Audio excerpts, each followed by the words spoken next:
I was 29 years old and utterly broken when I let the monster back into my life. Divorce, even when necessary, leaves a scar that loneliness loves to pick at.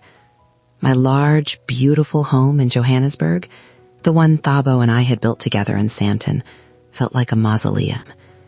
Every room echoed the silence of my failure, and that oppressive quiet was the true antagonist in my life. I craved stability. I craved the noise of a shared life. I craved the illusion of normalcy more than I craved the truth. That desperation, that gaping emotional wound, was the open door the Easy Moo needed. Thabo arrived late one Tuesday evening, unannounced.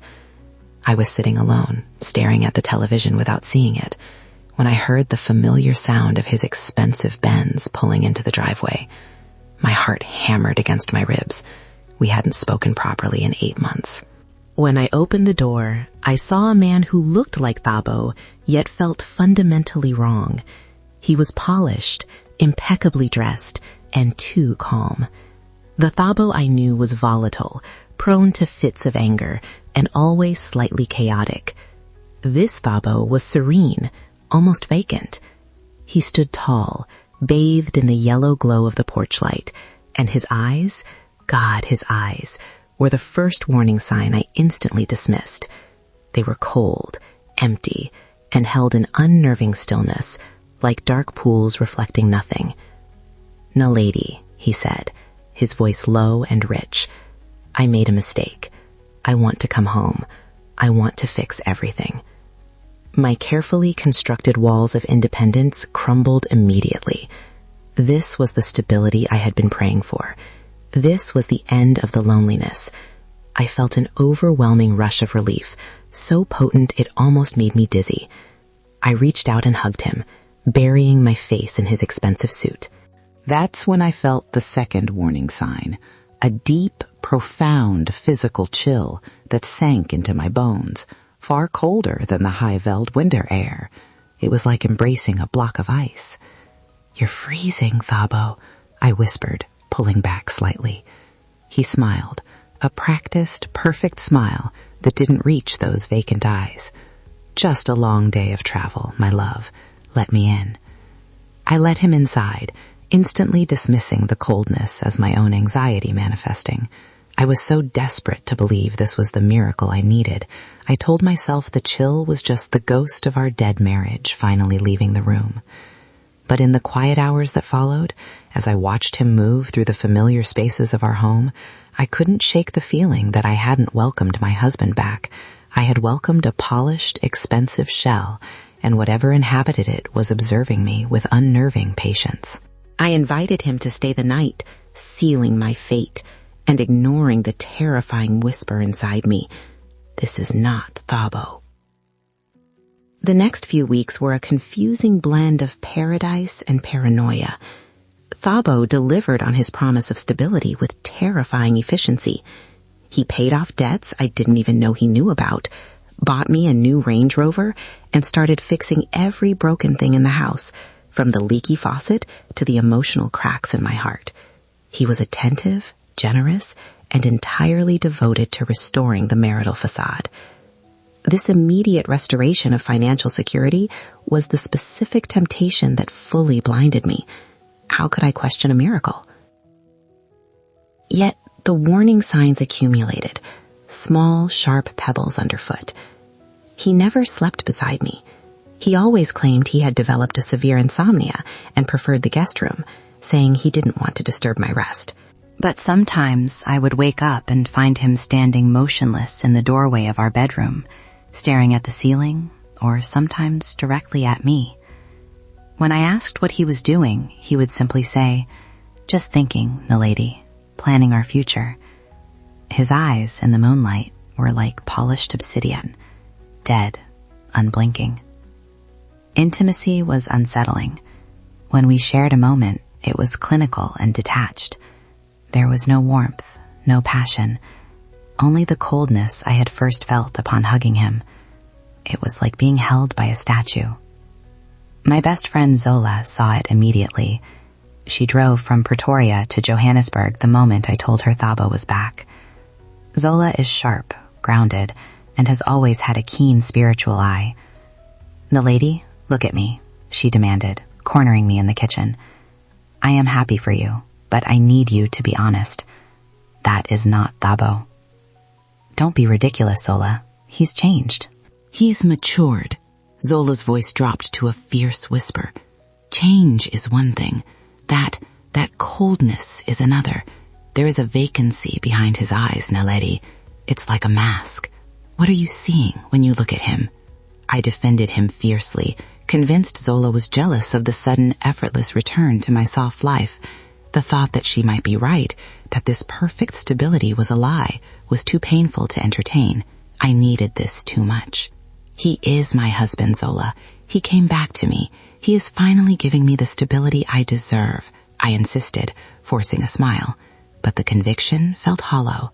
Zola sighed, her face etched with worry. "Be careful, Naledi. Not everything that shines is gold. Sometimes the most beautiful gift is a trap." Thabo started demanding specific actions from me. He insisted we needed to purge the past to make space for our future. This meant cleaning out areas of the house we hadn't touched in years. The dusty basement, the old attic, the unused study. It felt controlling and unnecessary, but I agreed, wanting to please him and prove my commitment to the reconciliation. If you want to see what happens when desperation makes you ignore the warnings of those who love you, subscribe to this channel, because the truth hiding behind Thabo's cold eyes was far more terrifying than anything I could have imagined. My involvement deepened rapidly. Within a month, I was telling my family and close friends that we were officially back together. Thabo, ever the provider, insisted I sign documents giving him joint access to the investment accounts again, claiming it was for unified financial stability. I signed without reading, high on the fumes of perceived happiness. The house began to feel less like a home and more like a stage set for a performance I was forced to give. The intense, localized cold spots became frequent. The kitchen was often freezing, even when the furnace was roaring. Thabo would laugh it off, blaming poor insulation or drafts, but the cold was heavy, unnatural, centralized. He also developed disturbing habits. He rarely ate, and when he did, it was only bland, dry foods, rice or white bread. He never drank water, only thick, dark tea, and he never, ever answered his phone. If it rang, he would simply stare at it until it stopped, claiming it's nothing important. Zola called me constantly, her anxiety escalating. One afternoon, I received a desperate voice message from her. "Naledi, please listen. I went to see Mkulu, the spiritual elder I told you about. He performed a reading and warned me about a possessing spirit, an ancient hunger spirit called the Izimu. He said it uses loneliness as a lure. It is using Thabo's body as a vessel to get to you. You are spiritually stronger, Naledi. You are the final target." I listened to the message twice, my heart pounding. The word Izimu resonated deep in my gut, bringing up primal fear. But I looked around my beautifully restored lounge, saw the expensive gifts Thabo had showered me with, a diamond necklace, a new car key, and I deleted Zola's message. I rationalized it. Zola was paranoid. I was happy. I was stable. I could not risk losing this. The strange incidents continued. I started finding small traces of dark, rich soil and fine ash sprinkled in the corners of the main rooms, especially near the doorways. When I asked Thabo, he said, "I hired a service to cleanse the carpets. Perhaps they used a strong powder." But the most chilling incident happened in the middle of the night. I woke up suddenly, feeling an immense pressure in the room. Thabo was standing silently at the foot of the bed, perfectly still, holding a small, smooth black stone. It wasn't just a stone. It looked like polished charcoal, radiating that familiar, heavy coldness. When he realized I was awake, he moved with unnatural speed, hiding the stone under his pillow and slipping into the guest room. "Did I wake you?" he asked, his voice entirely normal. "You were holding something," I whispered, terrified. "Just a worry stone, milady. Helps me focus." He was also subtly isolating me. Every time I planned to meet Zola or my sister, Thabo would create a small, intense argument or suddenly need me to assist him with something urgent. He was tightening the circle, ensuring my only source of emotional connection was him, or rather, the thing wearing his skin. If you've ever ignored warning signs because happiness looked too good to lose, hit the like button. I know I am not the only one who has chosen comfort over terrifying truth. The truth, however, forces itself upon you eventually. The final straw came when I followed a sound. It was late, maybe 2 a.m. Thabo was supposedly asleep in the guest room. I was lying awake, unable to shake the image of the black stone, when I heard it, a faint, low humming sound coming from the basement, one of the areas he had insisted I clean, but which I had only superficially cleared. The sound was not human. It was deep, guttural, and vibrated through the floorboards of the Johannesburg house. My body felt heavy with fear, but the need to know was stronger. I crept downstairs, my feet silent on the cold marble. I paused at the basement door, my hand trembling on the knob. The humming intensified. I pushed the door open just a crack and peered down into the darkness. Thabo was there. He was kneeling in the center of the concrete floor, illuminated by a single cheap LED lantern he had brought down. He was surrounded by a crude, imperfect circle drawn in white salt and ash. In the center of the circle, where he was kneeling, he had placed the black stone. He was chanting. It wasn't a language I recognized. It was ancient, harsh, and sounded like stones grinding together. It was definitely not Thabo's voice. It was older, deeper, and filled with a terrifying primal hunger. As I watched, paralyzed, he finished a line of the chant. The lantern flickered violently, and for a split second, the light caught his eyes. They weren't merely empty anymore. They were glowing.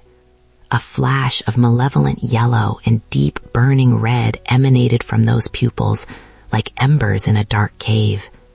I gasped, a small, choked sound.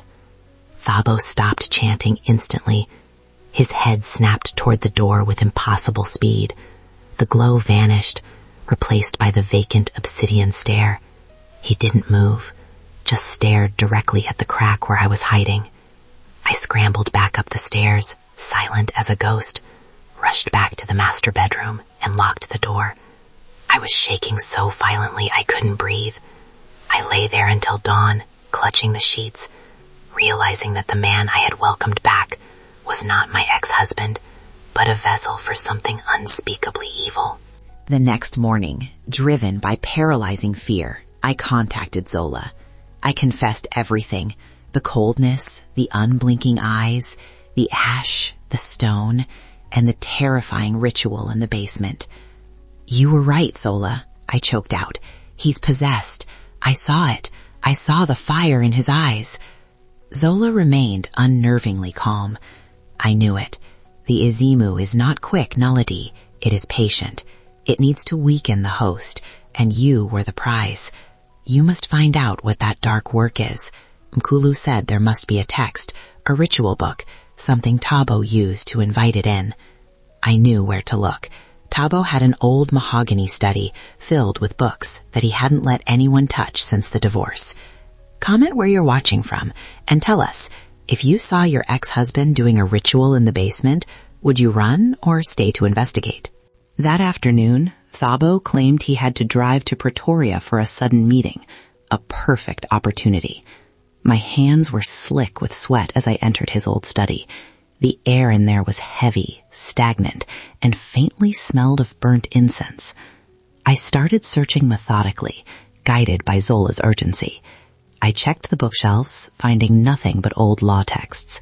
Finally, I noticed a slight discoloration on the wall panel behind the largest bookshelf. I pushed gently, and a hidden compartment clicked open. Inside, resting on a bed of dried leaves, was a heavy, leather-bound notebook. It wasn't a diary. It was a manual. As I flipped through the brittle pages, written in Thabo's familiar, elegant handwriting, but detailing things no sane man should ever know, I realized the full horror. The book detailed the process of possession by the Izimu, an ancient spirit that feeds on emotional despair and seeks strong human hosts to anchor itself permanently to the physical world. The plan was laid bare in terrifying detail. Thabo was merely the temporary vessel, weakened by his own moral failings. The final goal was Naledi's stronger, more stable body for the dark work, which involved a generational ritual tied to the very land the Johannesburg house was built on. The book explicitly mentioned that the spirit fed on my desperation and loneliness, which explained why Thabo had engineered my isolation and returned only when my spiritual defenses were at their lowest. As I read the final chilling entry, a prayer written in blood, the room temperature dropped violently. I mean violently. My breath plumed out in a white cloud. The light bulbs in the study shattered simultaneously, plunging the room into darkness. I heard the front door of the house burst open downstairs. Thabo was back. He hadn't gone to Pretoria. He had sensed my intrusion. Panic seized me. I slammed the compartment shut, clutching the notebook. I ran out of the study and down the hallway. I heard Thabo's footsteps, heavy, unnatural, rushing up the stairs. I narrowly escaped his grasp, diving into the small laundry room off the kitchen, slamming the door and twisting the lock. I immediately called Zola, whispering hysterically, "He knows. I have the book. He's trying to break the door down." Zola was calm. "Naledi, listen to me. Mkulu gave me something. He said there is an ancestral cross hidden in your master bedroom wardrobe, something your grandmother left. You must get it. It is the only thing that can repel the Izimu." I was trapped. I could hear the wood of the laundry room door beginning to splinter under the force of the blows. The thing wearing Thabo's face was coming for me.